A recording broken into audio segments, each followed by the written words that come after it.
parvient du lundi au vendredi quand il est 9 h sur Kavi Média, le média du développement avec votre équipe de chaque matin, les débatteurs qui vont vous aider à comprendre l'actualité du jour. Jamais des journalistes en ont défilé devant les commissaires de la RAC en moins d'une année. Une vingtaine de journalistes ont été reçus par la Haute Autorité de la Communication. Ce mardi, 4 de nos confrères feront leur interrogatoire, si on peut le désigner ainsi. La RAC qui n'a jusque-là pas dit mot de la dernière manifestation du SPPG où plusieurs journalistes ont été violentés. Le syndicat ne compte plus s'arrêter. Le SPPG projette une manifestation, une marche pacifique pour, dit-il, la libération du site guinématin.com prévu le 6 novembre prochain. Le syndicat de la presse professionnelle de Guinée entend poursuivre le combat dénommé l'assaut de la dignité. Acte 2, une délégation du bureau national du SPPG se rendra à la mairie de Kaloum ce mardi pour déposer un courrier d'information, une lourde tempête qui frappe la corporation mais qui résiste et tient bon comme si elle était orpheline. La presse face à la transition, que dire? Vous le saurez dans cette émission Le Scanner.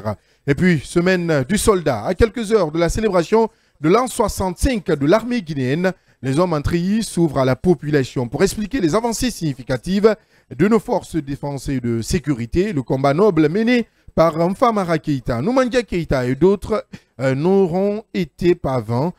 Aux forces est de reconnaître que l'armée guinéenne a fait du chemin, elle se modernise et du mieux garde sa souveraineté et son respect. Notre armée, celle guinéenne, retour sur un parcours élogieux, truffé d'embûches, mais qui a connu la gloire. 65 ans de l'armée guinéenne comme un tandem,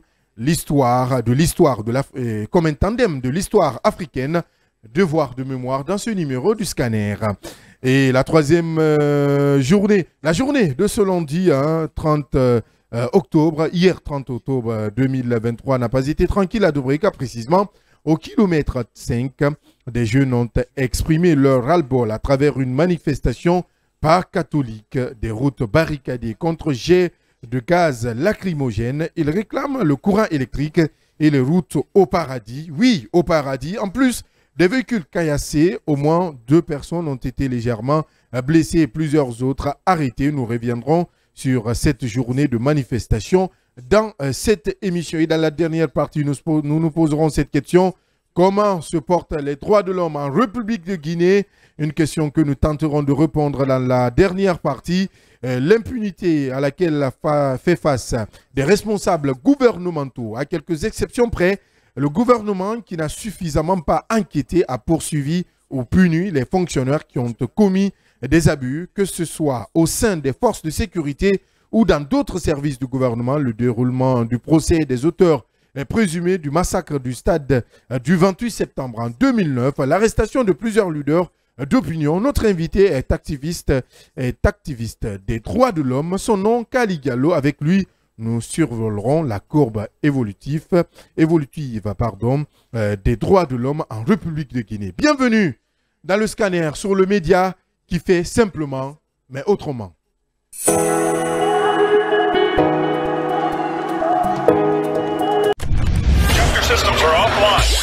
Le Scanner, l'espace d'échange et de propositions qui promet la réflexion pour le développement. C'est l'interactivité au service du développement. Retrouvez la 89.5 des 9h pour de longues minutes de débat avec Abdallah Kamara et son équipe. Avec le Scanner, sans les coups de tonnerre, mais avec persévérance, l'actualité se plie au débat interactif. Le Scanner sur Kavi Média. Merci de nous choisir sur l'ensemble synchronisé de nos médias. Vous nous écoutez sur la 89.5, vous êtes sur Kavi FM. Vous nous regardez sur Kavi TV, vous êtes forcément sur le canal 500 du bouquet Start Time, ou vous nous suivez grâce à notre site d'information de prédilection que je vous exhorte, le site siaminfo.com, sur nos différentes applications, groupe Kavi Média, sur notre page Facebook. Merci de nous préférer. Autour de moi, les chroniqueurs, les débatteurs de chaque matin.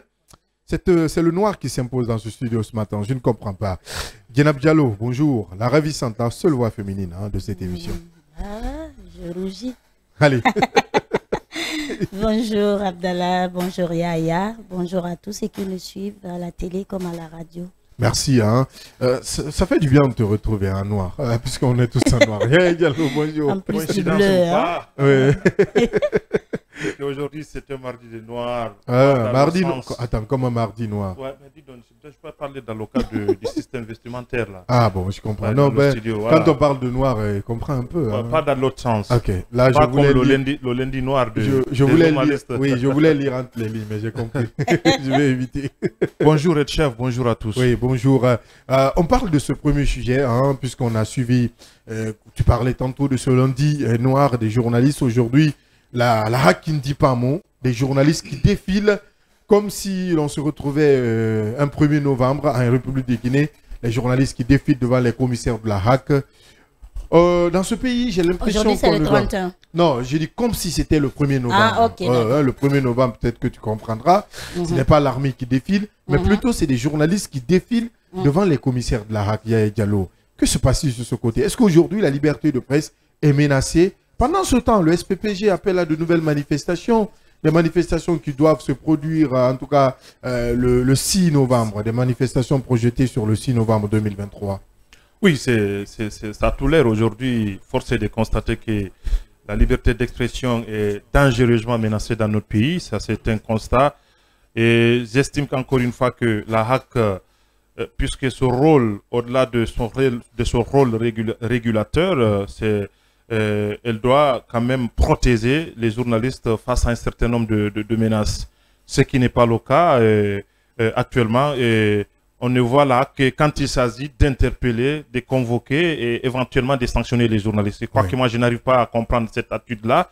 Et ce qu'il faut dire, c'est qu'avant, même sous la gouvernance du professeur Condé, et avec quelquefois certaines attitudes, disons, incompréhensibles de la part de certains dignitaires de ce régime, mais jamais les responsables d'alors de la hack n'ont accepté d'agir de la sorte. C'est ce qu'il faut dire. Évidemment. À un certain niveau, il ne s'agit pas de sanctionner, il s'agit d'appliquer les textes de loi. Mais j'ai l'impression qu'honnêtement, ce monsieur qui est à la tête de la hack, c'est quelqu'un qui fait tout pour plaire à un certain nombre de dignitaires ou de barons de cette transition-là, parce que pour certains, il devrait partir, comme beaucoup de responsables des institutions républicaines.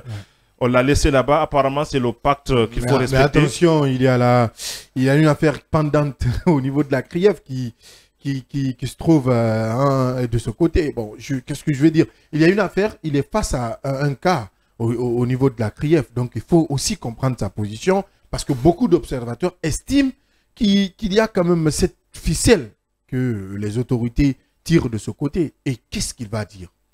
Qu'est-ce qu'il peut dire? Eh bien, si c'est la seule région, moi j'estime qu'il n'échappera pas. Il y a ce danger qui plane. Non, mais, je retrouve les mots. Il y a ce danger qui plane. Mais si c'est la seule région qui pousse... ça peut être l'une des raisons.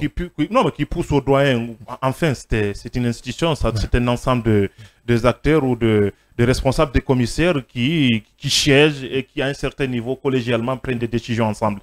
Et moi, j'estime que si aujourd'hui c'est pour cette région, peut-être pour une autre région qui les amène à ne pas respecter scrupuleusement les textes qui résistent même le fonctionnement de la hack, je me suis dit encore une fois que si c'est pour cette peur-là, eh bien, ils n'échapperont pas. Parce que la CRIEF aujourd'hui, la CRIEF, elle n'est pas faite, comme on l'a dit, pour les anciens, mais aussi c'est pour les nouveaux aussi. Oui. Et je crois que cette CRIEF-là, elle va rester, elle va résister dans le temps, parce que ce soit Mamadi ou celui qui viendra, encore une fois, on a cette culture maintenant de réduction des comptes. Donc, pour quelqu'un qui a servi, si il est responsable de quoi que ce soit dans le cadre d'un détournement de nos derniers publics, je crois que un jour, il répondra. Je crois que ce n'est pas une esquisse, encore une fois, de faire appliquer les textes. On ne demande pas. Mais pourquoi ce défilé de journalistes, hein? J'ai quand même suivi, je m'amusais à suivre la dernière fois nos confrères de Djuma Media, mais honnêtement, ces deux m'ont fait rire. Ce duo, c'est un duo terrible, hein, parce qu'ils ont tellement minimisé la chose. Ils ont dit, bon, si c'est une invitation, nous allons aller chercher nos costumes à la maison, plus nos plus belles cravates. Nous viendrons préparer une table parce qu'on va bien dîner. Ouais. Donc, vous voyez, c'est devenu récurrent, de toute sorte que les journalistes banalisent la chose. Et ce n'est pas Ce n'est pas du tout... c'est dangereux pour cette institution. Aujourd'hui, quand on convoque un journaliste, dans la tête de tous les journalistes, bon, on va aller te raconter que le pouvoir a dit ça, tel ministre a porté plainte, tel ministre a porté... Attention, ces ministres, on doit à un certain moment les critiquer pour les montrer qu'ils sont en train de gérer la chose commune. Ce n'est pas une chose qui les appartient, ce n'est pas du privé là. On parle d'une institution, de l'État. Et pour gérer des affaires étatiques, il faut accepter de faire face aux critiques. Non, mais c'est important puisque déjà... vous l'avez rappelé, il y a certains de nos confrères de la Nostalgie, de Nostalgie Guinée qui doivent répondre à une invitation ou une convocation de témoins au niveau de la HAC. Nous avons Latif aussi qui est convoqué au niveau de la DPJ. Je crois que c'est un véritable problème là qui se pose parce que la première invitation, convocation, à mon avis, ça revient à la même chose. Oui. Il était question du ministre de Télécommunications, des Postes et de l'économie numérique qui avait porté plainte contre notre confrère Latif pour diffamation. Et je crois que cette fois-ci, il est allé plus loin parce que il a saisi la DPJ pour porter plainte contre notre confrère. Je crois qu'il devrait répondre aujourd'hui, mais pour les raisons de débrayage des avocats. Pour faute d'avocat, et je crois qu'il doit surseoir à cela parce que pour une audition aussi de cette envergure-là, il doit y avoir ce qu'on appelle la présence d'un conseiller à côté. Donc, ce qui n'est pas le cas pour lui.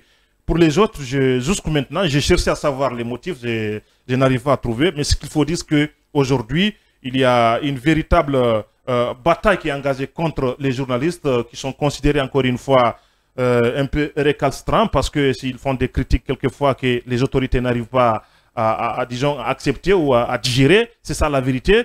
Et je crois qu'on passe par la HAC pour régler un certain nombre de comptes. La HAC aujourd'hui qui est devenue encore une fois un instrument de neutralisation de la liberté. Puisque c'est de là qu'il s'agit aujourd'hui. On ne peut pas quand même qualifier d'instrument de neutralisation. Non, mais écoutez, s'il vous plaît, à un certain niveau, il faut que la HAC arrive. On a reçu certains acteurs ici. On connaît comment ça. Qu'est-ce qui se passe dans les couloirs du Parlement médiatique ou dans certains couloirs. Je n'accuse pas d'emblée parce qu'à un certain niveau, on fait tout.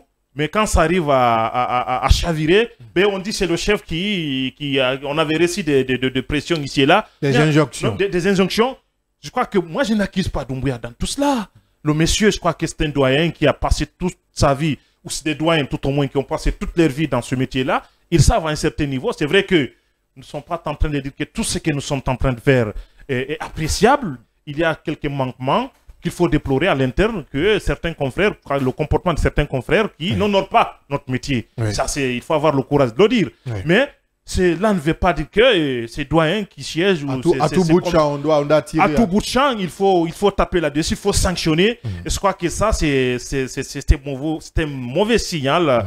Et j'estime encore une fois qu'ils vont essayer de se reprendre et de comprendre qu'à un certain niveau, il s'agit là des lois de la République. Et je crois que la loi Giraudet, la L002, je crois que c'est quelque chose enfin, il y a eu beaucoup de sacrifices qui ont été consentis pour qu'on en arrive là. Je crois que pour une question... Cette loi qui encadre le métier de journalisme en République de Guinée. Pour une raison ou pour une autre, la dépénalisation des délits de presse. J'estime que pour une raison ou pour une autre, on ne peut pas quand même sacrifier et banaliser ou mettre à terre tous ceux dont nos dévanciers ont combattu pour qu'on soit là aujourd'hui. Au-delà des micros, des journalistes qui se retrouvent dans la rue pour protester, Zainab Diallo, comment vous percevez tout cela? La marche du SPPG projetait une deuxième marche, puisque la première, elle a été tellement violente qu'on a nous-mêmes ici à Kavi Média reçu les séquelles, parce qu'une de nos reporters a été battue, tabassée. Aujourd'hui, nos instruments endommagés. Et que fait la HAC? Rien. On essaie justement de convoquer d'autres journalistes qui estiment la HAC qui peut-être ont violé ou enfreint les codes ou l'éthique et la déontologie du métier. J'ai suivi le reportage de cette consoeur et franchement, je dis chapeau. Parce qu'à regarder ce reportage, on se demande si on était dans une guerre ou si c'est de l'intifada carrément. Quand j'ai regardé, je dis waouh, mais est-ce possible dans un pays de droit, là où quand le CNRD est venu au pouvoir, leur objectif premier c'était de ramener l'ordre constitutionnel. Donc je ne peux pas comprendre qu'on s'attaque au quatrième pouvoir juste parce que on veut taire toutes les voix discordantes. Je pense que c'est une mauvaise chose et que la seule façon à laquelle nous pouvons nous faire entendre, c'est de prendre nos micros, c'est de prendre nos caméras, nos plumes, c'est de sortir dans la rue avec passivité et dénoncer ce qui ne va pas. Je pense qu'avant que cela n'ait fait, le secrétaire général avait beaucoup de fois alerté. Il avait dit qu'à un certain moment, si le gouvernement ne prenait pas toutes ses responsabilités face au musellement de la presse, face à la censure et le fait de fermer un média et de restreindre un autre, qu'on allait voir quels sont les moyens à suivre pour vraiment freiner ce élan du gouvernement. Parce que rappelez-vous qu'on a subi beaucoup de choses au temps d'Alpha Condé, mais ce qui s'est passé encore ce lundi noir, on ne l'avait jamais vécu. On ne l'avait jamais vécu qu'on s'attaque à des femmes journalistes. Et j'ai même entendu dans ce reportage des injures proférées à ces femmes journalistes-là. Je pense qu'aujourd'hui, le gouvernement devait plus s'attaquer à savoir qui sont les auteurs de ces barbaries-là face aux journalistes. On a vu la façon dont on a maltraité ces femmes-là. Peut-être que le ministre Ousmane Gawal Diallo a besoin de verre pour voir. Parce que la preuve a été brandie. Moi, je le dis souvent, il doit redescendre sur terre. Il doit écouter les conseils. Je pense qu'aujourd'hui, il est en train de se perdre et il est en train de foncer droit au mur. Il faut qu'il arrête d'aller comment je vais dire cela, en guerre, en va-t-en-guerre avec les journalistes, parce que on sait tous combien de fois les journalistes l'ont porté ici lorsqu'il a été arrêté au temps d'Alpha Condé. Combien de fois, à un moment donné, au moment où il essayait de s'affirmer en tant que politique, il courait derrière les médias pour avoir quelques interviews et tout. Aujourd'hui, qu'il s'attaque aux médias et s'attaquer aux journalistes, c'est une grosse erreur. Il est en train de devenir la bête noire du CNRD. Il faut qu'il refuse cela. Il n'est pas le seul dans ce gouvernement. Je pense qu'il y a d'autres qui sont là, qui sont en train de travailler, non seulement pour aider la transition à bien se passer, mais qui sont dans l'ombre, qui sont en train de le faire de leur manière. Il n'a pas besoin de porter ce menton de je ne sais de qui. Il faut qu'il arrête un peu. Franchement, quand la dernière fois je l'ai entendu dire sur Joma Media qu'il allait porter plainte sur toute personne qui allait le qualifier d'ennemi de la presse. Je dis alors, la moitié des Guinéens allaient se retrouver devant les juridictions. Des journalistes. Des Guinéens même. Il a dit toute personne. Puisque c'est la presse qui a déclaré. Mais ça se dit un peu partout. Je pense que l'image qu'il est en train de ramener vers les Guinéens, c'est cette même image qu'on lui retourne. Il faut qu'il arrête un peu. Il est trop impulsif et tout. Quand on est chef, on doit avoir un dos large. On ne doit pas aussi dire qu'on ne peut pas s'ouvrir aux critiques. Nous, en tant que journalistes, notre devoir, c'est d'être l'interface entre le gouverné et les gouvernants. C'est ça, on n'est pas contre... Il y a quelqu'un qui m'apprenait cela, que le journaliste, c'est prendre là, mettre là. Justement. Prendre là, déposer là, sans commentaire, sans apporter peut-être son moi dedans. Oui, justement. On transmet juste quelque chose. Justement, et c'est ce qu'on est en train de faire. Donc, du côté de la HAC, je pense que c'est leur rôle de réguler les médias, d'avoir un œil sur ce que nous faisons. Personne n'est parfait. On n'est pas hors la loi. Nous avons l'éthique et la déontologie qui régit notre profession. Forcément. Je pense que nous devons travailler en fonction de ça. Maintenant, ceux qui essaient un peu de sortir de ce cadre-là, c'est de les ramener en les invitant à être plus responsables dans le traitement de l'information. Mais à vouloir prendre parti comme ça, moi, depuis qu'on est venu avec ce montant pour lequel on a envoyé Yacine quand même à la CRIEF, j'ai compris tout de suite, c'était une façon de lui dire, écoute, tu as intérêt de te taire. Je pense que c'est ce qui... Oui, justement, c'est ce qui freine aujourd'hui l'élan. Peut-être. L'élan, non, c'est ce qui freine. Il a peur. Non, on va mettre ça au conditionnel, c'est important. C'est très important. Je le dis avec j'assume ce que je dis. Je dis aujourd'hui, Yacine a peur de sa tête. Il a peur de se retrouver là parce que c'est quelqu'un quand même, c'est un intellectuel qui connaît ce domaine. Il ne peut pas se permettre ce genre de choses. On a vu lorsque nous, on a été arrêtés parce que des rumeurs sont sorties disant que le président est mort. C'est moi qui ai lu ce communiqué du décès de notre confrère. Yacine était sorti, c'est lui qui a demandé à tous les journalistes de se diriger vers la gendarmerie de Yimbaya. Et on vous a sonné grave. Ah ben, c'est ce que tu dis. Allez, non, c'était juste une boutade. Hein. Honnêtement, parce que c'était aussi une phase pathétique de l'histoire de la presse guinéenne. À l'époque, j'étais dans un autre média, mais honnêtement, j'ai vu quand même des jeunes dames tabassées. On avait une reporter aussi à l'époque qui était obligée de suivre des soins intensifs. On avait Bilgis il y avait Aïssa Toubari du groupe Évasion à l'époque. Exactement. Elle était carrément tabassée. Il y avait Maman Sandiana, beaucoup d'autres. C'était pas facile. Mais ce n'est pas une première en République de Guinée. Nous sommes habitués, mais sous une transition, il faut être inquiet, Diallo. Mais est-ce le journaliste doit quitter son studio, son micro, doit laisser sa plume, parce qu'on a tous ces moyens de se retrouver dans la rue? C'est cette autre question qu'il faille quand même se poser. Est-ce qu'aujourd'hui, le SPPG doit aller jusqu'à organiser des manifestations aujourd'hui? Est-ce qu'il ne faudrait pas prendre du recul et faire des biais? On a beaucoup de genres journalistiques qui peuvent dénoncer cela. Des chroniques, des éditos, des biais et des reportages exclusifs. Pourquoi pas des focus sur, comment je peux dire ça, l'histoire de la presse en République de Guinée. Et aujourd'hui, faire un comparatif entre les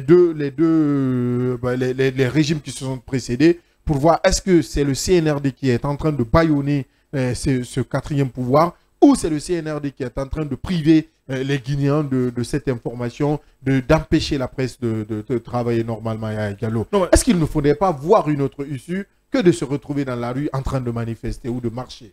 Non, moi, je ne juge pas sur l'opportunité ou pas de projeter de manifestation. Je crois que le SPPG est largement et suffisamment averti et avisé sur naturellement la bien fondée de cette manifestation. Mais ce qu'il faut dire, c'est que bien avant qu'on en arrive là, il y a eu de bonnes volontés. Certains même ministres qui se sont engagés pour trouver un dénouement heureux face à cette crise-là, face à cette restriction, parce que c'est de là qu'il s'agit, du site de notre confrère Guinée Matin. Donc, tout est parti de là. Il y a eu des ministres, il y a eu certaines personnes anonymes, il y a eu même certains acteurs même de cette transition qui se sont investis pour essayer encore une fois de voir s'ils vont essayer de voir initier face à cette situation.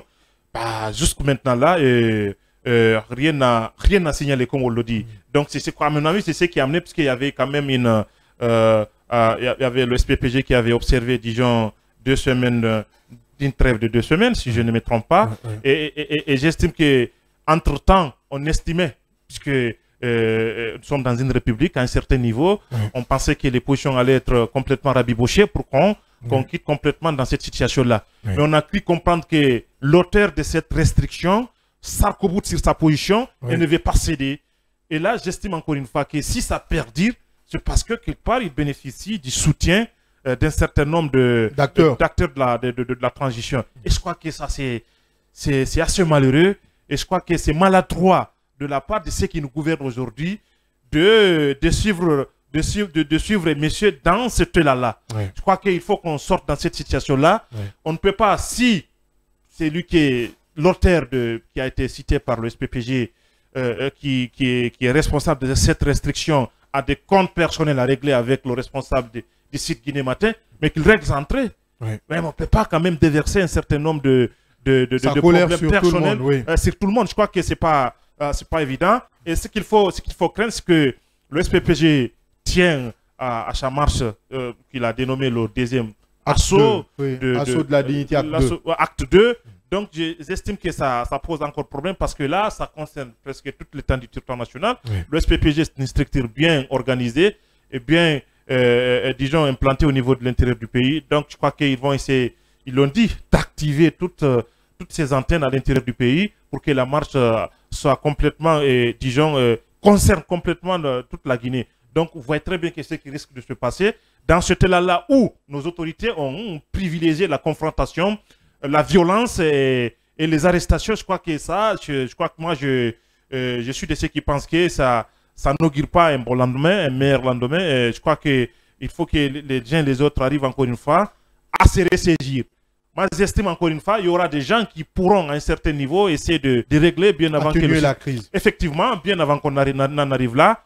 Mais encore une fois, il faut que ça cesse parce que il y a là-dedans, et vous l'avez dit tantôt ici, il y a un ministre ici qui constitue un véritable problème pour notre République. Je crois qu'à un certain niveau, eh ben, le colonel doit se rendre compte que on ne peut pas avoir tous les problèmes autour de soi et vouloir procéder. Il y a un certain niveau, il doit comprendre que, voilà, et c'est sujet, comme il l'a dit, à un certain niveau. Donc, je crois qu'il faut essayer de balayer devant sa porte bien avant qu'on déverse toute sa colère sur les journalistes. Je termine pour dire, encore une fois, au niveau même de notre corporation, il y a encore des brebis galeuses. Nommé totalement de brebis galeuses qui sont devenus, encore une fois, qui sont de mercenaires de la plume parce que une tribune pour s'attaquer à un responsable, qu'il soit de la transition ou un responsable politique, 2 millions et 1 million, ils sont capables de tout, de vomir sur les gens. Je crois que ça, il faut que ça cesse dans notre pays. On ne peut pas parce que... Oui, mais non. Non, mais moi, j'ai lu certaines tribunes. Allez jusqu'à vomir. J'ai lu certaines tribunes. Mais écoutez, on ne peut pas se permettre, au nom de sa liberté, de suer l'image d'un certain nombre de personnes. Là, je suis d'accord. Il y a des intellectuels dans ce pays qu'il faille respecter. Non, on ne peut pas continuer dans ce sens-là. J'ai dit encore une fois que là, ce n'est pas au nom d'une quelconque confraternité que je vais aveuglément soutenir quelqu'un qui veut être dans ces arts de pratique-là. Il faut que ça cesse au niveau de notre corporation. Si vous estimez que le journalisme ne vous nourrit pas ou qu'il n'arrive pas à subvenir un certain nombre de vos besoins, écoutez, essayez d'entreprendre. On ne peut pas utiliser sa plume pour régler des comptes de façon indirecte, parce que c'est de là qu'il s'agit aujourd'hui. Voyez-vous ce qui se passe au niveau de la FECIFOOT? Tout le monde est devenu éditorialiste. Éditorialiste. Quelquefois même, c'est des éditeurs dont certains journalistes ne sont pas des auteurs. Donc, ils ne sont pas. C'est préparé par des équipes de communication. On transmet, le journaliste, lui, il est là, il diffuse simplement. On a aussi vu sur certaines chaînes de télé en République de Guinée où on prépare tout, on vient donner à un journaliste, on dit focus, focus, focus, en plus. Alors, c'est ce qui se passe là. Je crois qu'à un certain niveau, il faut que ça s'arrête. Vous voyez bien ce qui se passe au niveau de la FECIFOOT. Je crois que c'est la même situation aujourd'hui. Partout. Beaucoup de nos confrères sportifs aujourd'hui sont là-dedans. Comme on le dit, on les a injectés et puis je crois que chacun a pris sa plume. C'est de couteau. Il est en train de raconter n'importe quoi. Le pouvoir rend fou. Et faites très très attention pour ne pas que vous soyez dans cette folie. Oui, Djenab Diallo, est-ce qu'aujourd'hui on doit rappeler certains de nos confrères à l'ordre? Parce que c'est très très important ce qu'il y a en train de dénoncer là. Il y a des confrères qui peuvent prendre leur plume pour même descendre leur ami journaliste. Hein. Je sais de quoi je parle. On peut faire un article sur toi simplement parce que Yaya a dit que Abdallah représentait une menace ou tel représentait une menace. De loin, on peut tirer sur un intellectuel bien averti qui puisse quand même conduire les arènes de ce pays ou les destinées de ce pays. On tire à boulet rouge sur lui, on perd cet intellectuel et c'est la Guinée qui perd. Aujourd'hui, est-ce qu'il faut rappeler alors ces journalistes, ces confrères qui s'attellent à ces pratiques qui sont peu honorables pour notre corporation? C'est vraiment dommage de voir un journaliste monnayer sa plume quand on sait combien de fois et ça fait plaisir d'exercer en toute liberté ce métier. Moi, la chose qui me retient plus, je le dis souvent, c'est la ligne éditoriale du média auquel j'appartiens. À chaque fois que je cherche du boulot, je cherche à savoir comment vous travaillez. Et voilà, je tiens vraiment à cette liberté que je dois avoir en tant que journaliste. Je pense que quand j'ai vu au moment où nos confrères se battaient de l'autre côté au port autonome avec les forces de l'ordre, de ce côté, en ce même moment, on lisait sur Internet des articles de soutien à Moussa Moïsila. J'étais vraiment sidérée. On n'est pas là pour parler d'une personne, mais quand on parle du site, comment s'appelle son site? Guinée Matin. Non, l'Inquisiteur. On voit tout de suite Moussa Moïsila, même si il n'est plus le patron de ce site, mais c'est lui qu'on voit tout de suite. Donc, au moment qu'on se battait pour dire libérer l'Inquisiteur, il y avait des journalistes qui se permettaient de faire des articles pour soutenir Moussa Moïsila. Parce que les biais sont passés sous les tables. Justement, pour je ne sais quelle raison. Moi, même si j'ai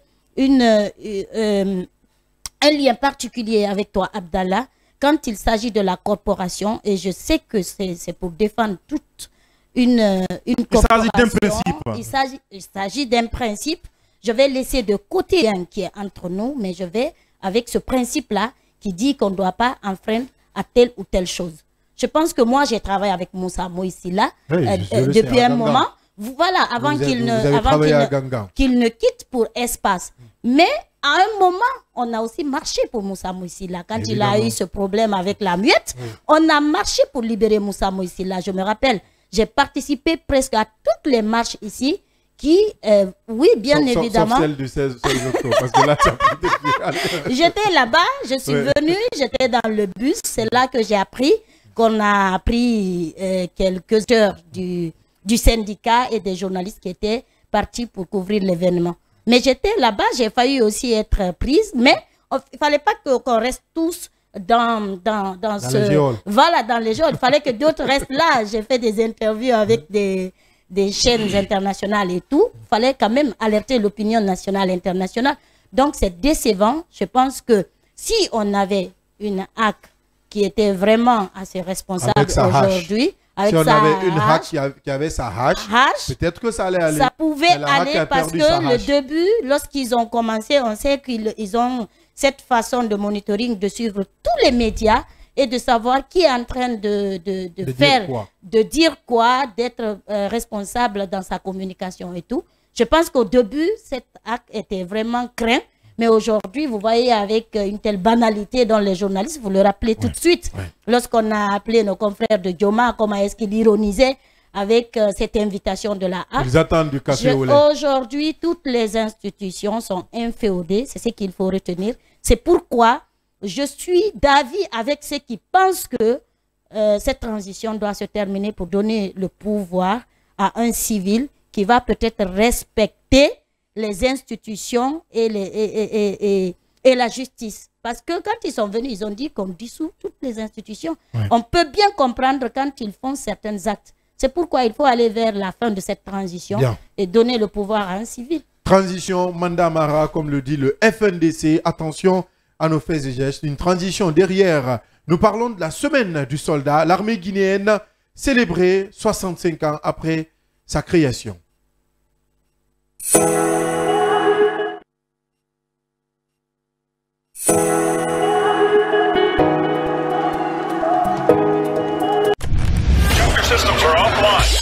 Le scanner, l'espace d'échange et de propositions qui promet la réflexion pour le développement. C'est l'interactivité au service développement. Retrouvez la 89.5 des 9h pour de longues minutes de débat avec Abdallah Kamara et son équipe. Avec le scanner, sans les coups de tonnerre, mais avec persévérance, l'actualité se plie au débat interactif. Le scanner sur Kaby Média.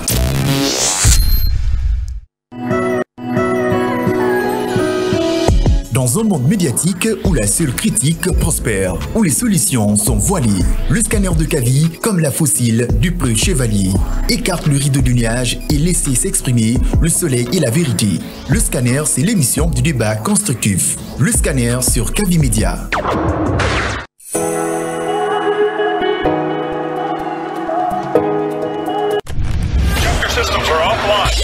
Le scanner,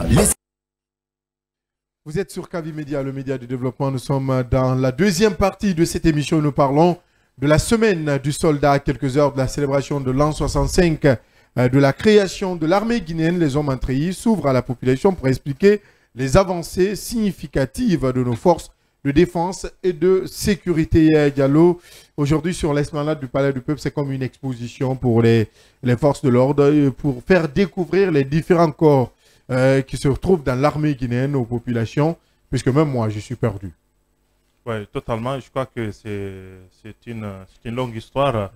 La Guinée et son armée, je crois que depuis plus de 65 ans, ou 65 ans jour pour jour, nous avons connu une armée à la fois républicaine, mais aussi... Arrête-toi là-bas. Républicaine, c'est mieux.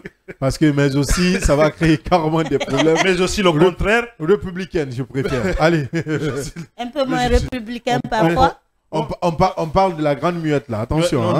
C'est de la trichagie. Ce n'est rien. Absolument. Je n'ai pas. Ce qu'il dit n'est pas. Allez, allez-y. À moins que c'est Abdallah. Il n'y a pas de censure. Qui veut aggraver. Non, il n'y a pas de censure. Il n'y a pas de censure. Ce que je veux dire, c'est que il faut ramasser aux dévanciers, au tout premier pionnier de l'armée guinéenne, en l'occurrence Noumandiang Keïta.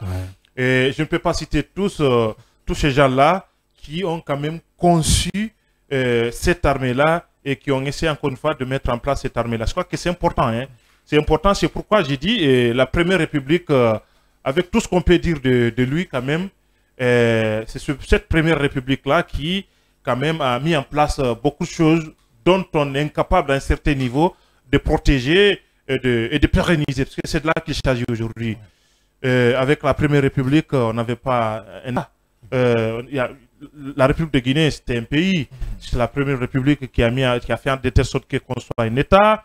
Entre-temps, on a notre monnaie, on a notre armée. Et notre armée, en tout cas à l'époque, c'était une armée quand même qui était très redoutable, très bien organisée, très bien formée et qui a participé à la libération de beaucoup d'États, notamment nos voisins, y compris même certains États de l'Afrique centrale, puisqu'on parle de l'Angola. Nous avons participé à la libération de l'Angola. Le Cap-Vert aussi, on en a participé. Au niveau de la Guinée-Bissau et pourquoi pas même au niveau de l'Afrique du Sud, hein, avec l'apartheid. Donc, je crois que la Guinée a une histoire avec son armée. Et nous avons des hommes et des femmes à un certain niveau qui ont quand même honoré, disons, le tricolore national dans le cadre de leurs prestations, dans le cadre de leur formation, et dans le cadre même de leur abnégation, de leur courage face à un certain nombre de situations. On ne peut pas citer, pour ne pas discriminer un certain nombre de choses, mais on a connu quand même des grands soldats dans notre pays qui ont, à un certain niveau, quand même redonné cette fierté à la Guinée, parce que Lansana Conté, c'est un grand soldat avec ses compagnons. Je ne peux pas citer tout le monde, mais le général Fassine Touré, et tout le monde, je peux pas dire que ce n'est pas de mon époque, mais c'est des gens qui ont participé presque à toutes les guerres de libération, à toutes les, disons, à beaucoup de fronts, sur beaucoup de fronts, je vais dire. Donc, j'estime encore une fois que c'est une armée qu'il faut célébrer. Et pourquoi pas, quand nous avons été agressés ici, si nous n'avions pas une armée aussi organisée, aussi courageuse, aussi formée, je crois qu'on n'allait plus parler de la République de Guinée telle qu'elle nous sommes en train de... Raison pour laquelle tu dois être à l'esplanade du Palais du Peuple cet après-midi ou ce matin même pour aller voir les différents corps d'armée. Vous avez reçu votre invitation? Non, ne t'inquiète pas. Hein, comment je peux dire, Toumani, c'est un frère. Ne t'inquiète pas pour les invitations. Avec un simple coup de fil, tu peux te retrouver là-bas. Allez, on va passer parce qu'on a un autre invité. Non, je termine encore une fois parce que je pourrais être au complet. Excusez-moi du peu. En une minute, oui. Adja. En une minute. Mais c'est cette même armée aussi, à l'occasion des événements du 28 septembre, qui a violenté ses consultants. En attendant d'avoir des preuves. C'est cette autre partie. En attendant d'avoir des preuves. Oui, non, il faudrait qu'on fasse attention. Qu'on fasse attention. En attendant d'avoir des événements du 28 septembre. Oui, en attendant d'avoir des preuves. Il y a eu des femmes qui ont attention, je sais de quoi je parle là. Hein. C'est un procès qui a un cours. Tu ne peux pas tirer une conclusion facilement. C'est l'armée, c'est tirer une conclusion. C'est des mercenaires, c'est tirer une conclusion. Pour le moment, laissons le procès du 28 septembre se dérouler. Pour le moment, donnons cette belle image à cette armée. Je n'arrive pas à comprendre. Non, mais attention.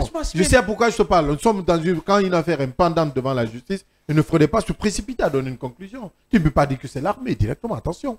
Ce n'est pas possible. C'est l'armée guinéenne, ça. Non, si c'est des mercenaires. Non, mais quels mercenaires? Les mettre en complicité avec l'armée guinéenne. Et si c'est des mercenaires. En complicité avec l'armée guinéenne. Jusqu'à preuve du contraire. Jusqu'à preuve du contraire.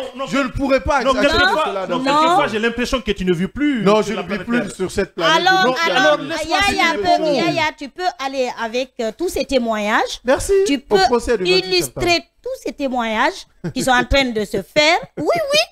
Pour pointer du doigt l'armée, je pense que... des avocats? Non. Des partis civils? Pas du tout. Pas du tout.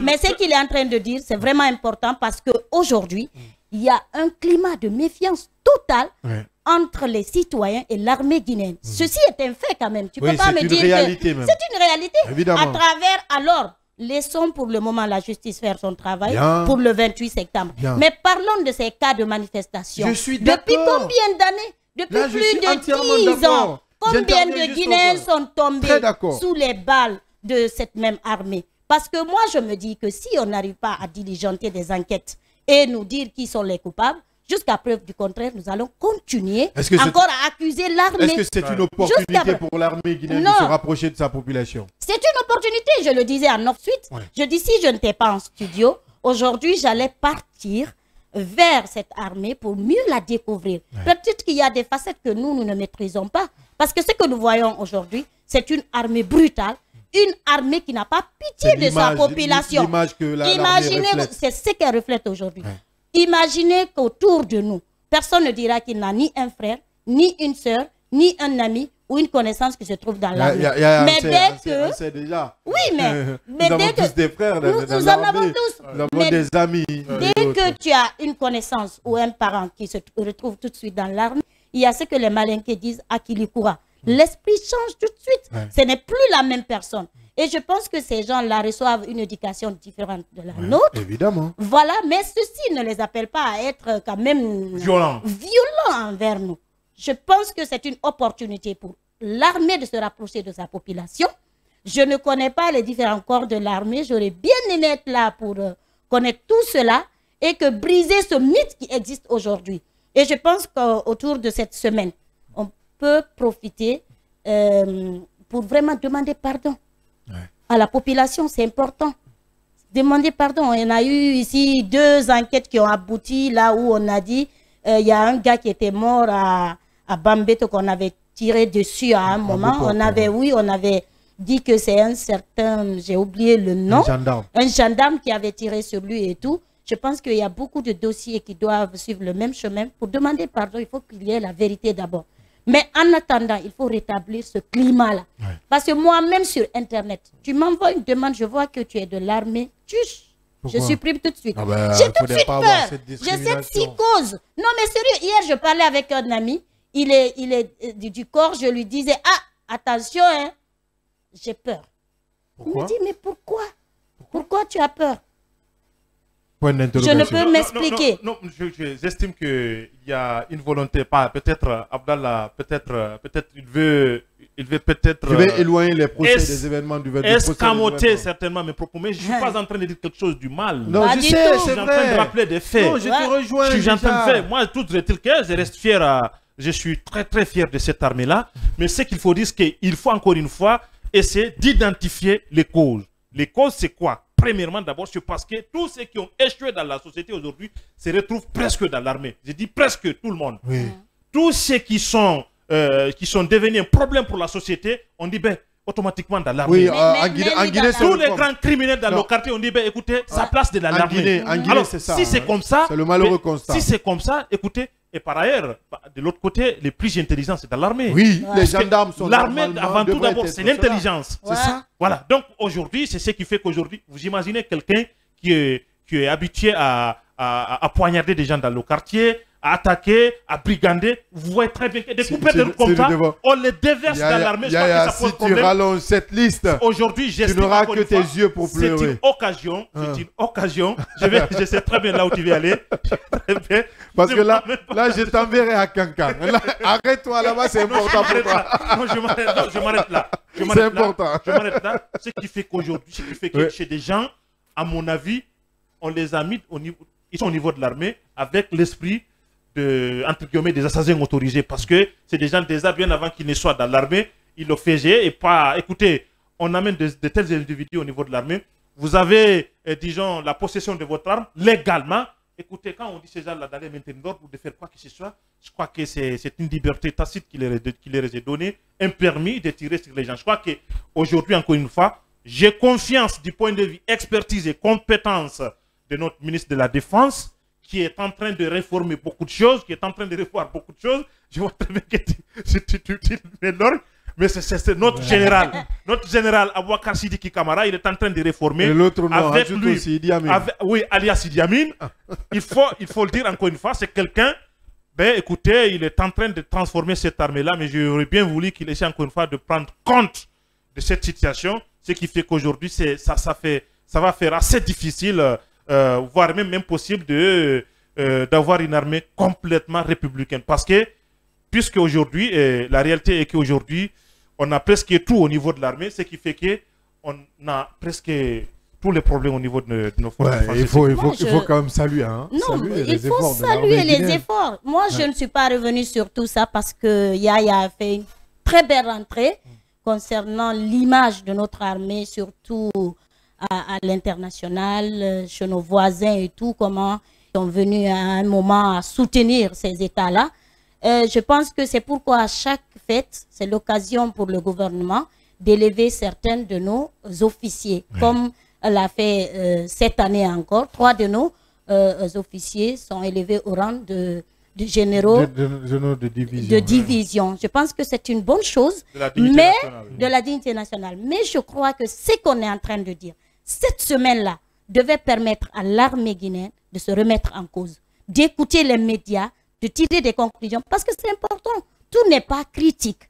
Au fait, c'est une façon pour savoir exactement comment se projeter.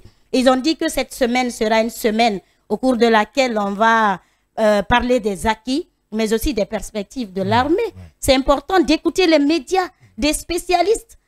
Tout n'est pas critique, comme j'aime à le dire. Le véritable souci, c'est que dans l'armée, puisqu'on dit grande muette, pour avoir un intervenant de ce côté, c'est vraiment compliqué. Vous essayez de joindre quelqu'un, il dit « Attends, je vais contacter ma hiérarchie ». Non, je sais qu'il... Très compliqué. La communication, elle est difficile à avoir à ce niveau. Mais eux, par contre, ils peuvent profiter de nous, de nos plumes, de nos antennes, de tout ce qu'on est en train de faire pendant cette semaine parce que les médias sont mis en contribution. C'est là qu'ils ne comprennent pas. C'est pourquoi quand je vois des gens s'attaquer aux médias, je me dis, cette semaine-là, si nous, on n'en parlait pas, est-ce qu'ils peuvent se retrouver au palais là-bas et qu'un citoyen de Kagbélé ou, je ne sais, de Télémille-et-Chemois s'en rende compte qu'il y a une semaine du soldat, si ce n'est pas à travers les médias? Non, on considère ce 4e pouvoir. Le premier pouvoir ne peut y avoir vraiment de socle, comment se développer et tout, que si nous venons en appui. Donc, je pense que ce que Yaya est en train de dire, c'est très important. Parmi les perspectives, on doit revoir cette façon de recruter dans l'armée. C'est important qu'on ne recrute pas les gens par affinité, qu'on ne recrute pas les gens par copinage, qu'on ne recrute pas les gens parce qu'on avait déjà... C'était des gens qui ont à un moment donné beaucoup à l'armée, mais s'ils n'arrivent pas... C'est pourquoi moi j'ai dit, à un moment, on a eu à s'entourer des jeunes du quartier dans le bénévolat, et qu'après qu'on n'arrive pas à les recruter, qui sont déjà dans l'esprit même de l'armée. Ils savent tous les... Vous avez vu comment les grands bandits opèrent? Comme ça. Ils connaissent tout de l'armée. C'est des gens frustrés, abandonnés après, qu'on n'arrive pas à recruter, qui se retrouvent avec des armes. À ce propos, hier, j'étais avec un commissaire de police qui relevait la même chose. Sinon, Abdallah... La même chose. Comment pouvez-vous comprendre un régime de transition militaire? Comment pouvez-vous comprendre qu'il y ait assez de cas de mort, d'insécurité à cette époque-là, là où on devait être plus en sécurité? Moi, j'ai vraiment peur. Pourtant, je n'ose pas. Depuis que le CNRD est venu au pouvoir, je ne pense pas avoir été 2 fois au restaurant. Je n'ai jamais été dansé. J'ai peur de rentrer la nuit. Avant, je pouvais me le permettre sur certains axes. Mais maintenant, je ne le fais pas. Même quand tu es dans ta voiture, tu n'es pas protégé. Évidemment. Je vous dis, à plus forte raison, quand tu es sur moto ou certains axes. Je pense qu'il y a lieu... En fait, c'est pourquoi je salue d'ailleurs cette semaine, qu'ils mettent cette semaine à profil pour régler beaucoup de choses dont souffre surtout qu'on écoute les citoyens. Bien. Parce que c'est de cela il s'agit. Bien. Ce qui est déjà très bien compris, la semaine du soldat. Du côté du palais du peuple, aujourd'hui, une exposition prévue de ce côté pour comprendre et connaître les différents corps d'armes en République de Guinée. Mais aussi, ça doit être une occasion pour magnifier ceux qui ont bâti ce projet d'armée guinéenne. On n'oublie pas Noumandian Keita, Famara Keita et d'autres qui se sont illustrés pour la création de l'armée guinéenne. Aujourd'hui, il faut les rendre hommage parce que ces personnes ont mouillé le maillot pour qu'aujourd'hui, nous, génération, nous parlons de cette armée, que ce soit de façon peut-être digne ou de façon lamentable, quelle que soit la manière. Aujourd'hui, notre armée reste notre armée et elle se doit d'être républicaine. Tout à l'heure, nous allons recevoir notre invité. Il est activiste des droits de l'homme. Nous parlerons respectivement des droits de l'homme en République de Guinée. C'est tout à l'heure sur Kaby Média dans cette émission Le Scanner.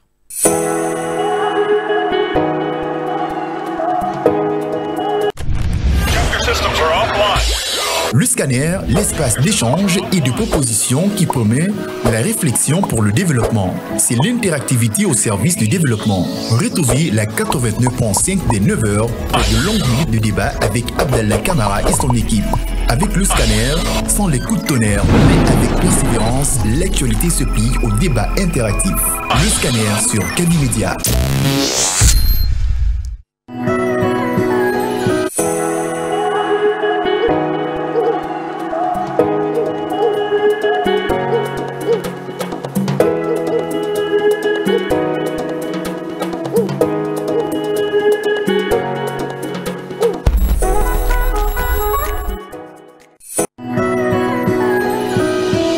Dans un monde médiatique où la seule critique prospère, où les solutions sont voilées, le scanner de Kaby, comme la fossile du preux chevalier, écarte le rideau du nuage et laisse s'exprimer le soleil et la vérité.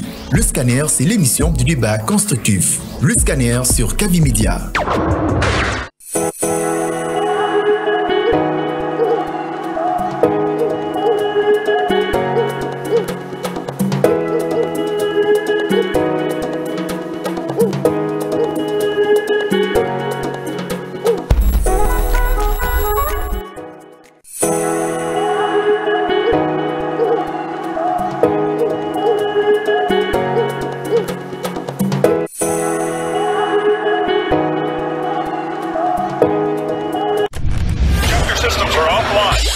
Le scanner, l'espace d'échange et de proposition qui promet la réflexion pour le développement. C'est l'interactivité au service du développement. Retrouvez la 89.5 des 9 heures de longues minutes de débat avec Abdallah Kamara et son équipe. Avec le scanner, sans les coups de tonnerre, mais avec persévérance, l'actualité se plie au débat interactif. Le scanner sur Kaby Média.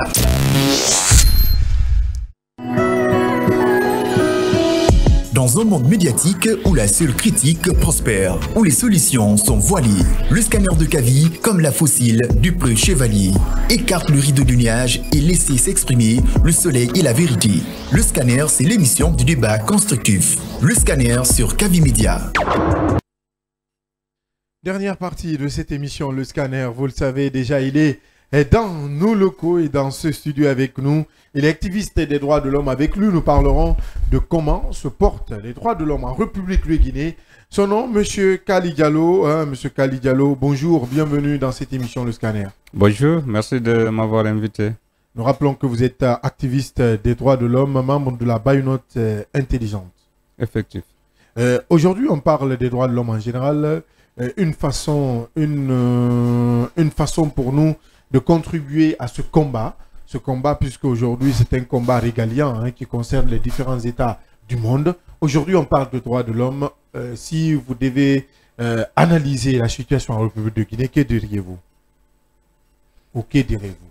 Alors, je pense que c'est très difficile ce matin de parler des questions de droits de l'homme face à des journalistes, parce que vous savez que ce dont vous avez été victime la semaine dernière, voyez-vous, malgré que la Guinée, j'aime le rappeler parce que c'est pédagogique, est l'un des rares pays qui ratifie tous les instruments universels qui protègent les droits de l'homme et les libertés fondamentales. Vous savez que l'article 19 de la Déclaration universelle des droits de l'homme consacre la liberté d'opinion, la liberté d'expression, et la Guinée avait dit, bien entendu, compte tenu d'un combat, on est parti jusqu'à la dépénalisation des délits de presse. Et vous avez exactement, et vous avez tout ça pour vraiment conférer un climat paisible, respectueux de l'exercice de cette liberté. Et d'ailleurs, c'est noté, en matière de droits de l'homme, il n'y a pas de droits les uns plus importants que les autres, mais c'est noté que la liberté d'expression, la liberté d'opinion est l'une des libertés les plus précieuses. Et vous êtes les combattants, les promoteurs, les protecteurs de cette liberté-là, de tous les jours.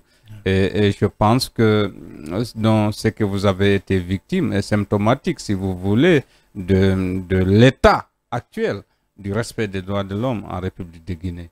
Donc aujourd'hui, c'est comme si les droits de l'homme se portaient mal en République. Alors, pas comme si, il faut oser dire les choses. Les droits, il y a un recul grave en matière de respect des libertés publiques en République de Guinée. C'est clair, nous nous en réjouissons de la tenue actuelle du procès des événements du 28 septembre parce que ça y va dans le cadre, dans la volonté d'aller à une rupture de lutte contre, si vous voulez, de ce terreau d'impunité érigé en mode de violence. Mais je pense qu'à part de ces acquis-là, à part de cet aspect-là, aujourd'hui, il y a un recul grave. La Guinée, encore une fois, malgré tous ces éléments-là, et il y a une interdiction systématique de l'exercice de la liberté de manifestation sur les voies publiques, alors que la démocratie, c'est la contradiction. Alors que la liberté de manifester et la liberté de rassemblement est une des libertés fondamentales qui permet de mesurer le niveau d'évolution d'une démocratie. Oui, Yaya Diallo, parlant du 28 septembre, évidemment. Oui, parlant du procès des événements du 28 septembre aujourd'hui, le procès suit son cours normal.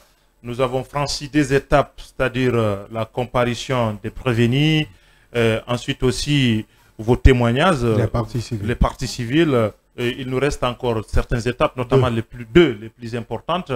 Je crois que c'est celle de témoins et la confrontation. C'est ce qui nous reste aujourd'hui. Dites-nous, au regard de ces deux étapes déjà épuisées, quel est votre sentiment par rapport au déroulement de ce procès? Alors, c'est un sentiment de soulagement, d'encouragement. D'abord, il y a une sorte de thérapeutique. Il vous en souviendra que depuis qu'il y a eu ces événements, il y avait beaucoup de victimes qui étaient dans la clandestinité, dans la méfiance, dans la peur. Et bien entendu, ça a tout à fait son sens parce que certains accusés qui ont défilé à la base jusqu'à présent, jusqu'aux dernières minutes, étaient au niveau des leviers de la commande. Voyez-vous? Alors, ça c'est un aspect. L'autre aspect, c'est que ces victimes, il y a eu beaucoup de victimes, excusez-moi du terme, mais c'est ça la réalité. Surtout dans le cadre de cas de viol, beaucoup de femmes en avaient du mal, si vous voulez, étaient très gênées d'en parler.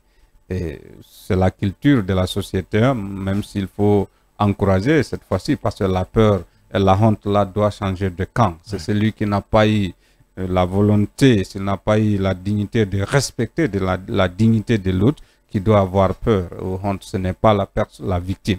Voyez-vous? Alors, on a suivi, donc, du fait qu'il y a eu un espace rassurant qui permet aux victimes si vous voulez, de faire leur déposition, les auditions là, ça c'est une étape très importante pour nous. Aussi, il y a que nous, jusqu'à preuve de contraire, nous gardons, si vous voulez, un espoir vis-à-vis de la conduite du tribunal. Nous voyons un juge serein qui agit dans le cadre du respect du principe de présomption d'innocence, du respect d'équité, d'égalité des parties au procès. Ça, c'est aussi rassurant. Et nous pensons, bien entendu, il est important de rappeler, ce procès est à la fois historique et pédagogique. Il y a eu des crimes similaires ailleurs. Il a fallu amener des cours spéciales ou alors faire contribuer même la Cour pénale internationale qu'on envoie des procureurs. C'est le cas des crimes en Arusha, en Tanzanie, je veux dire. C'est les tribunaux en Arusha, en Tanzanie. Au Tchad, il a fallu aménager toute une cour spéciale au Sénégal. Et ce procès-là, si bien que ce soit des crimes de masse qui ont été commis le 28 septembre au stade du même nom, c'est un tribunal ordinaire qui est en train de conduire ce procès avec des juges, si vous voulez, du système judiciaire guinéen. Je pense que ça, c'est à saluer et à encourager. Bien, et nous osons espérer, bien entendu, qu'au terme du procès, que les normes d'un procès juste et équitable seront scrupuleusement respectées. Oui, Djenab.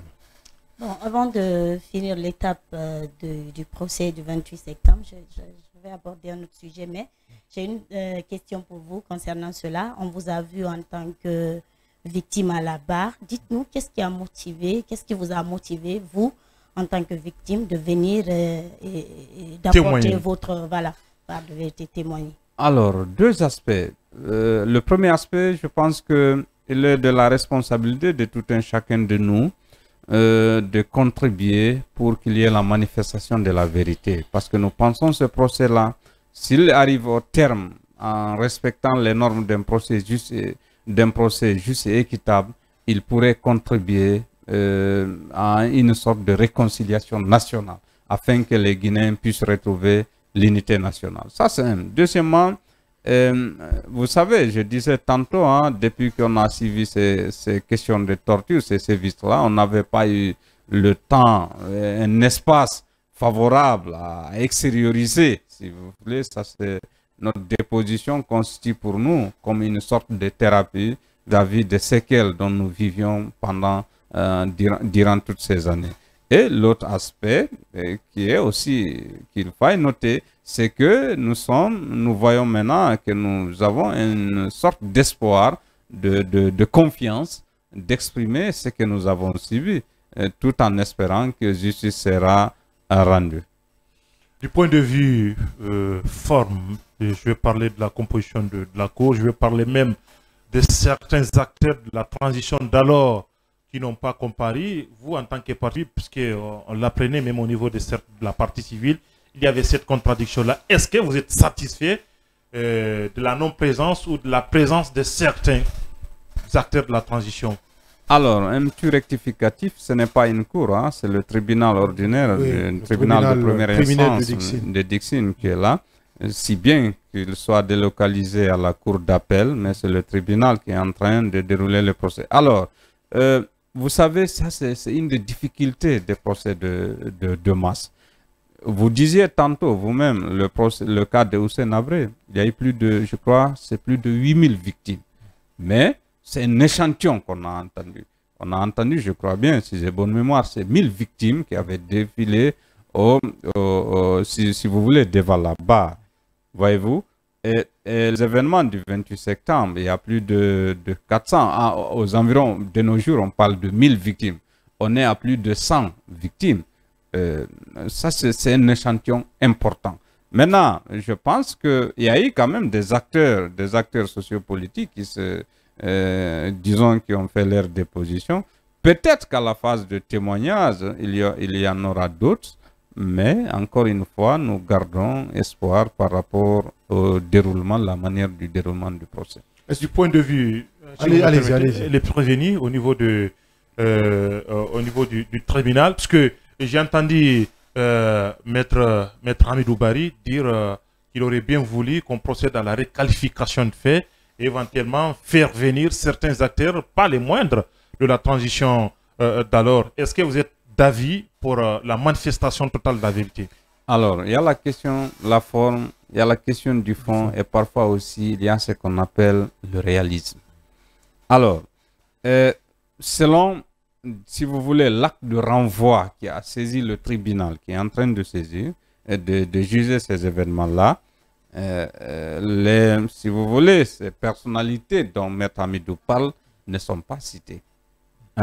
Deuxièmement, le tribunal ne juge sur les affaires dont il est saisi. Maintenant, au cours des audiences, les uns et les autres peuvent citer des personnalités ou des personnes dont le tribunal jugera la pertinence ou l'opportunité de faire appel à leur service ou alors de les faire défiler pour la manifestation de la vérité. La réqualification des faits. Ça, c'est une question pertinente et j'ose espérer que ça sera une autre phase que le tribunal en jugera l'opportunité. C'est clair, la commission d'enquête internationale avait qualifié ces crimes-là de crimes contre l'humanité. Et si réellement dans le domaine des droits de l'homme, nous pensons que c'est effectivement des crimes contre l'humanité qui avaient été commis. Parce que tous ces crimes-là qui violent le droit international des droits de l'homme sont constitutifs des crimes, contre l'humanité. Mais entre-temps, vous savez que la Guinée avait ratifié le traité de Rome qui fonde la Cour pénale internationale, mais ne les avait pas internalisés. Il a fallu en 2016, avec les auspices, bien entendu, le président Alpha était là, mais M. Chako a réussi à internaliser ces crimes-là. Voilà, c'est en fonction du code pénal actuel qu'on est parti au procès. Voilà, donc je pense que ça sera une bataille juridique et on laisse le soin, si vous voulez, le moment opportun de voir ce qui en découlera. Bien, cette autre question, c'est par rapport à la note qu'on peut donner carrément à la transition guinéenne. Est-ce qu'aujourd'hui, on peut dire que sous cette transition, il y a une avancée ou carrément un recul? Parce que sous Alpha, quand même, on dénonçait ce recul des droits du respect des droits de l'homme, des libertés d'expression. Est-ce que sous la transition, c'est la même situation, c'est les mêmes réalités? Alors, vous savez, en matière de droits de l'homme, on juge les faits. Est-ce qu'il y a violation? Est-ce qu'il y a respect des droits de l'homme? C'est que c'est évident de nos jours. Il y a l'usage disproportionné de la force pendant les opérations de manifestation sociale et politique. Le cas illustratif, plus illustratif, c'est le cas d'hier à Dibreka. Un. Deuxièmement, malgré que la Guinée ait ratifié toutes les conventions en charge de la promotion et la protection des droits de l'homme, notamment la liberté de manifestation, entre autres l'article 20 de la Déclaration universelle des droits de l'homme, le pacte international relatif aux droits civils et politiques, l'acte constitutif de l'Union africaine, pour en résumer le protocole additionnel de la CEDEAO, et même les articles 8 et 38 de la charte que la junte elle-même a élaborée, elle ne s'est pas gênée d'interdire systématiquement les manifestations.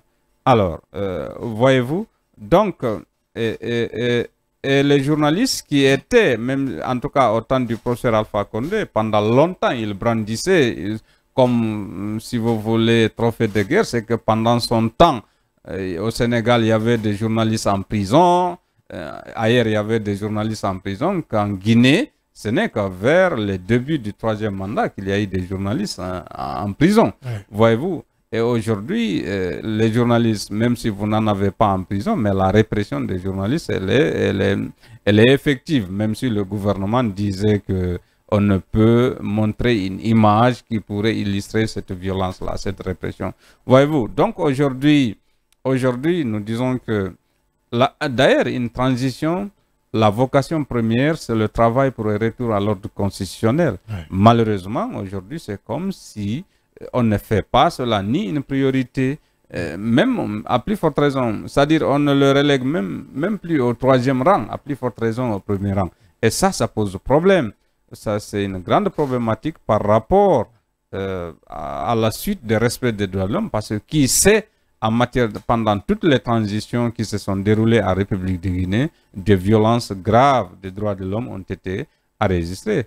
Entre autres, les événements du 28 septembre, entre autres, les événements du 5 juillet et tant d'autres. Alors, Adar, puisque vous êtes très en lien avec certaines institutions en charge de défense des droits de l'homme aujourd'hui, quel est le niveau d'implication de ces institutions-là pour la manifestation de la vérité?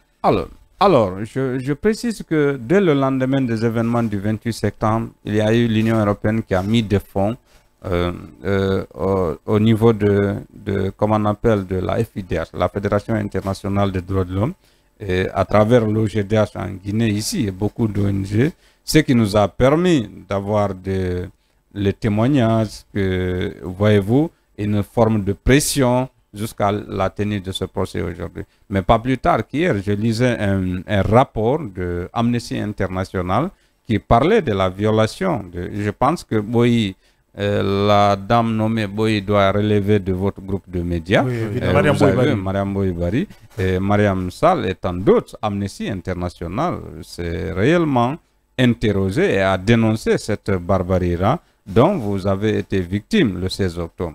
Voyez-vous, et ce qu'on ne sait pas, ou peut-être que c'est que les autorités font semblant d'ignorer, quand de telles institutions internationales rendent des rapports, elles ont leur effet. Voyez-vous, nous n'avons pas de police, nous n'avons pas de gendarmes, mais notre force réside dans les réseaux que nous avons et la crédibilité de ce que nous disons. Donc aujourd'hui, il y a du chemin encore à faire. C'est comme une régression du respect des droits de l'homme en République de Guinée. Non, en termes de liberté fondamentale, c'est clair, il y a une régression. En termes de liberté fondamentale, à partir du moment où on interdit les manifestations de façon systématique, ça c'est un recul grave. Et si vous étiez ministre de la Justice, que feriez-vous aujourd'hui? Que ferez-vous aujourd'hui pour éviter que cela ne perdure? Si vous étiez ministre de la Justice, je dis bien. Si vous étiez. Alors, Abdallah, vous savez que la Guinée souffre du manque de l'application des textes de loi. Sinon, encore une fois, je disais que, vous savez, ce n'est pas pour ne rien que M. Feu Kofi Annan a dit, paix à son âme, et ça, c'était une situation internationale similaire, hein, quand les États-Unis, en violation du droit de veto, sont partis bombarder l'Irak, prétextant qu'il y avait la guerre, la bombe atomique, et ainsi de suite. Il a dit qu'il n'y a pas de développement sans la paix. Il n'y a pas de paix sans la sécurité. Par contre, il n'y a ni développement, ni paix, ni sécurité quand il y a violation des droits de l'homme. Parce qu'il constitue le fondement de la paix, de la liberté, de la justice et du progrès économique et social de toute nation. Et pour mesurer un peu la valeur de cela, si bien que ça reste dans l'annale des histoires, si vous voulez, des Nations Unies, vous avez vu quand l'humanité s'est entêtée, et les uns ont pensé qu'ils sont supérieurs aux autres, ont réduit les uns en esclaves, travaux forcés, l'humanité a connu 2 guerres mondiales. SDN a échoué parce qu'on n'avait pas tenu compte du critère du respect de la dignité de la personne humaine. Ce qui fait que non seulement les 2 caractéristiques fondamentales sur lesquelles sont fondés le système des Nations Unies, c'est la première caractéristique, c'est le respect de la dignité personne, en tout lieu, en toute circonstance, sans tenir compte de race, d'ethnie, de région et de religion. Et la deuxième caractéristique, c'est le respect de la personne, la valeur de la personne humaine. Et on ne s'est pas arrêté là. L'article 1er de la Déclaration universelle du 10 décembre 1948, qui reste l'idéal à atteindre par tous les peuples et par toutes les nations, stipule que tous les hommes naissent libres et égaux en dignité et en droit. Ils sont doués de raison et de conscience et doivent agir les uns envers les autres dans un esprit de solidarité. On vous a vu passer, si vous me permettez, Abdallah, on vous a vu défiler devant la barre, mais vous avez accentué surtout votre communication, votre témoignage sur votre mésaventure, s'il faut le dire comme ça. Un mois après les événements du 28 septembre, et vous avez pointé du doigt sur le colonel Keboro et ses hommes. Est-ce que vous pouvez nous expliquer un peu ces récits douloureux que vous avez vécus? J'ai juste relaté cet aspect-là. Sinon, j'étais au stade du 28 septembre. Ouais. Dieu nous a sauvés. C'est une suite logique. Oui, c'est une suite logique. Mais c'est consécutif aux événements du 28 septembre. Effectivement.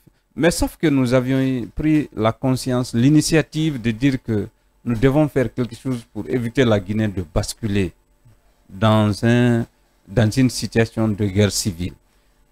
Souvenez-vous, il y a un monsieur qui me racontait une fois, je n'étais pas là, j'étais à l'intérieur quand il y a eu, je ne sais pas, au niveau de Camp Alpha Yaya, il y avait eu des armes, il y avait eu de bruit là, des armes, c'est-à-dire c'est en pérention ou quoi, ouais. En tout cas la poudrière.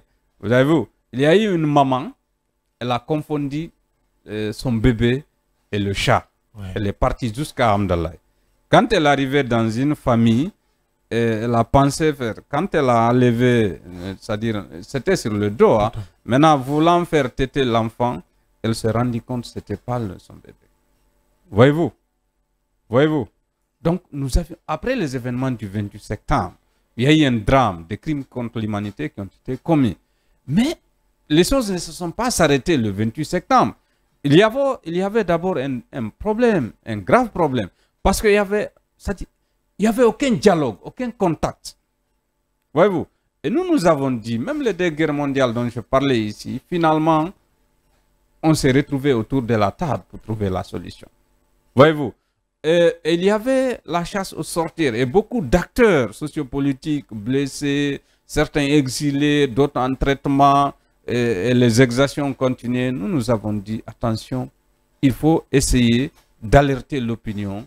Il faut trouver un cadre de dialogue pour que les Guinéens puissent se parler, pour que les acteurs sociopolitiques guinéens puissent se parler, trouver la solution. Voyez-vous, c'est dans ce cadre que nous avions pris l'initiative de faire cette grève de la faim qui devait prendre 7 jours et nous sommes partis nous installer. Et c'est là que le colonel Keboro, avec ces éléments, était venu nous prendre, nous envoyer au camp Alpha Yayo dans une violence inouïe. Et finalement, nous étions dans un conteneur.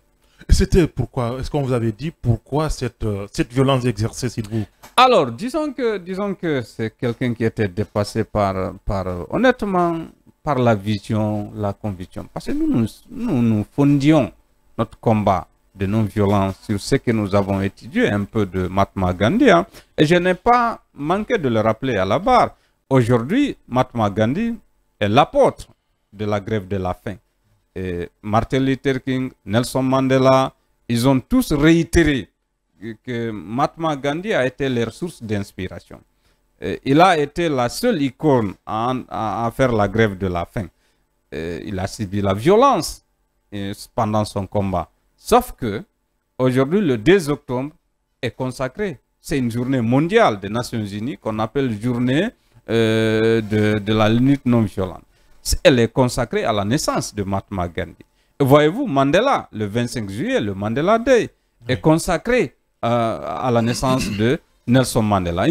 Ce sont des journées des Nations Unies, célébrées un peu partout à travers le monde. Martin Luther King, dans son combat pour la reconnaissance et la jouissance des droits noirs américains, n'a pas eu cette journée-là. Mais sauf qu'aujourd'hui, à Washington, vous trouvez une statue géante entre deux anciens présidents. C'est Abraham Lincoln, qui c'est celui qui a empêché les États-Unis la sécession. Pendant la guerre de sécession, c'était là, Abraham Lincoln, le président, et Lyndon Johnson. Et vous relevez la tête pour voir que la statue de Abraham Lincoln est plus géante que les deux. Et il n'a jamais occupé une fonction administrative. Voyez-vous. Et à chaque fois que l'ancien président Obama, en tant que président, il venait se commémorer, il dit « J'ai été président des États-Unis parce qu'il y a eu le combat de Martin Luther King. » Et à chaque fois, après même qu'il n'est plus président, à chaque fois, quand il vient commémorer, il dit « J'ai été président des États-Unis parce qu'il y a eu ce combat. » Parce qu'au départ, le noir américain n'était pas un citoyen, parce qu'il n'était pas inscrit sur une liste électorale, donc ni électeur ni éligible, à plus forte raison, voyez-vous. Donc voilà un peu ces valeurs que nous avons. Donc nous étions fondés de dire que, attention, il y a eu beaucoup de violence. Mais il ne faudrait pas qu'on bascule à une guerre civile. Et on a interpellé, parce que nous avions préalablement fait circuler une déclaration dont nous déclinions nos convictions, nos valeurs, et ce que nous attendions, pourquoi nous entreprenions cette grève de la faim, en appelant à un dialogue. Bien. Oui, Zainab, allez-y. Alors, puisqu'on parle de combat, vous êtes quelqu'un qui se bat pour le respect des droits de l'homme. C'est une junte qui est en train de juger une autre junte. Votre combat ne s'est jamais arrêté, malgré tout ce que vous avez subi. Vous avez même une marque. J'ai constaté que vous aimez dire l'état de droit sans violence, vous y croyez. Oui. Un état de droit sans violence, vous y croyez malgré tout. Oui. Nous sommes dans la semaine du soldat. Oui. Vous êtes quelqu'un qui est proche de la muette à travers les formations que vous donnez. On vous voit souvent dans les différentes préfectures et tout. Dites-nous aujourd'hui, malgré tout ce que vous donnez en termes d'outils, aux forces de sécurité, aux forces de l'ordre et tout, nous constatons quand même des fois qu'il y a des bavures. Nous constatons que le respect des droits de l'homme n'est pas respecté par endroits. Les gens sont arrêtés de façon arbitraire. Dites-nous, qu'est-ce qui n'a pas marché, puisque vous êtes quand même quelqu'un qui est proche et qui donne des formations régulières à ces gens-là? Alors, une question pertinente, voire même très pertinente. Alors, je vais juste établir un parallélisme. Il y a des volontés politiques, hein, mais c'est que je n'aime pas le dire souvent chez nous parce qu'on risque d'interpréter. C'est que il sera très difficile d'atteindre, vous savez, la Déclaration universelle des droits de l'homme, c'est un idéal. Sauf que, si on prend le cas de tout récemment aux États-Unis, parce que jusqu'à présent, malgré tout ce que je disais, hein, il y a des velléités qui persistent. Mais c'est la position, si vous voulez, de l'État en tant que tel qui diffère. L'affaire de George Floyd, il vous en souviendra, celui qui a été assassiné par le policier. À travers un coup de juge. Voyez-vous, une barbarie. que peut-être un Kali comme moi, du village là-bas, pensait qu'aux États-Unis, c'est le paradis, hein, je mis ça entre guillemets, en matière de droits de l'homme. Vous avez vu de façon barbare et de façon arbitraire dont il a été assassiné par quelqu'un qui revêtait quand même le symbole de l'État américain. Mais sauf que, d'abord, vous avez vu l'indignation que cela a suscité. Et ce n'est pas les Noirs seulement, si bien qu'ils... Mais tous les hommes, les Américains, épris de paix, de justice et de liberté, ont montré leur désaccord parce que ce n'était pas normal. C'est la vie humaine. Voyez-vous. Et finalement, ce combat-là, la pression, parce que le mouvement Black Lives Matter, excusez-moi si je prononce mal, ok, un peu partout à travers le monde aussi, il y a eu des manifestations. Et le gouvernement américain a écouté ces manifestations. Parce qu'en réalité, c'est ça.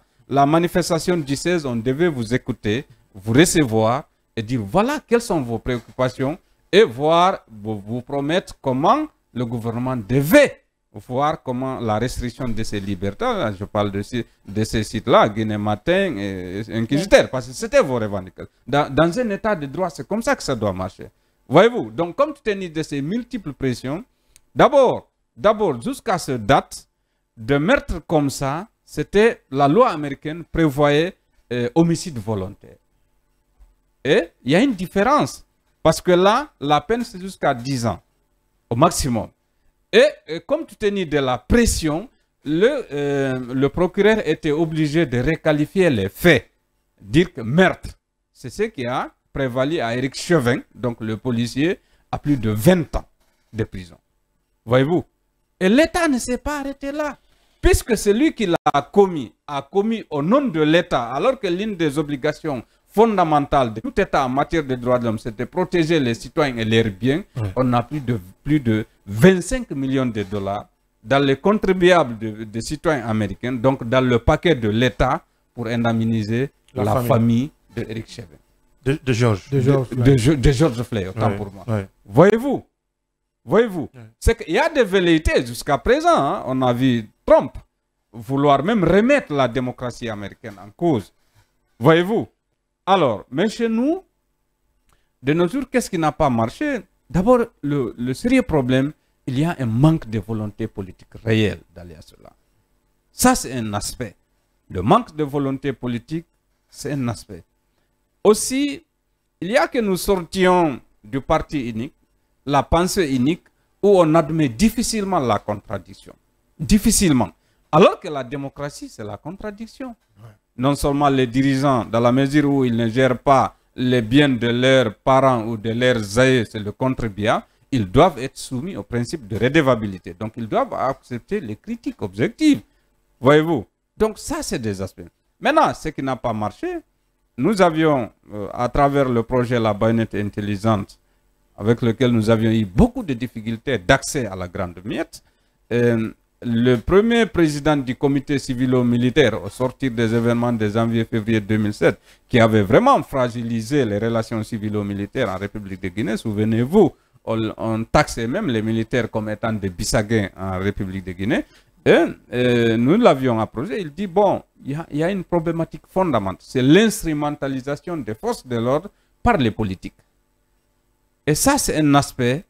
Bien entendu, il y avait aussi la forme de recrutement, parce que là aussi, il y avait une part de responsabilité même, où on pensait que tout délinquant au sein de la famille, il faut le mettre dans l'armée. Et si on met un délinquant aussi dans l'armée, il a l'arme, il a la tenue, c'est comme si on lui donne un cutis de faire des bavures. Voyez-vous? Et il y a la position partisane des forces de l'ordre. J'en ai entendu pendant des périodes, hein, où à des endroits différents, les forces de l'ordre venaient avec des mots qui n'étaient pas habilités pour quelqu'un qui a l'obligation d'observer les principes d'impartialité, de neutralité et surtout de respecter les principes républicains de l'État.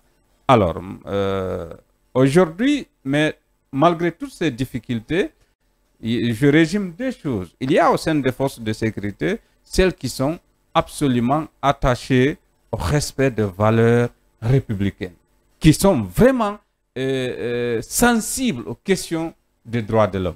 Par contre, peut-être à l'image de toutes les corporations, il y a de ces brebis galeuses qui font ces Forcément. barrières. Maintenant, la solution devait venir de la volonté politique, mais aussi d'une justice équitable, impartiale et indépendante qui répond aux attentes des justice. Parce que souvenez-vous, une bavure policière là où nous sommes, ou une violence ici, dans les conditions normales, le procureur de Mafanko ne s'attend même pas à ce qu'il reçoive d'ordre, il s'auto-saisit. Donc je pense aussi, peut-être que, et j'ose espérer qu'au sortir de cette transition, avec une nouvelle constitution, en tout cas on donnera beaucoup plus de pouvoir garanti au procureur pour rendre la justice encore beaucoup plus indépendante. Bien, cette question pour terminer en une minute. Le cas de Dubrique avec ces manifestations survenues hier au kilomètre 5, des citoyens encore blessés, des routes barricadées, des agents de force de l'ordre qui se sont encore illustrés dans la violence. Aujourd'hui, en tant qu'acteur, quelles sont vos appréciations? Nos appréciations, c'est que je condamne la violence sous toutes ses formes. Nous avons, depuis 2013, nous sommes en train d'œuvrer pour dire aux citoyens guinéens, on ne doit pas répondre à la violence par la violence. C'est que manifester, le citoyen a le droit d'exprimer sa colère, son sentiment, que ce soit sa joie ou la colère, mais il y a les formes, c'est d'être respecté de ces formes. Et les forces de l'ordre, c'est clair, le principe de maintien d'ordre, l'un des premiers principes, c'est le principe de la légalité. Oui. Et la légalité suppose que tout ce que l'agent fera obéira à la légalité, à la loi. Et souvenez-vous que même de nos jours, comme on appelle la charte, sacralise la vie humaine. Donc l'intégrité physique de la personne humaine, la vie de la personne humaine sont sacrées.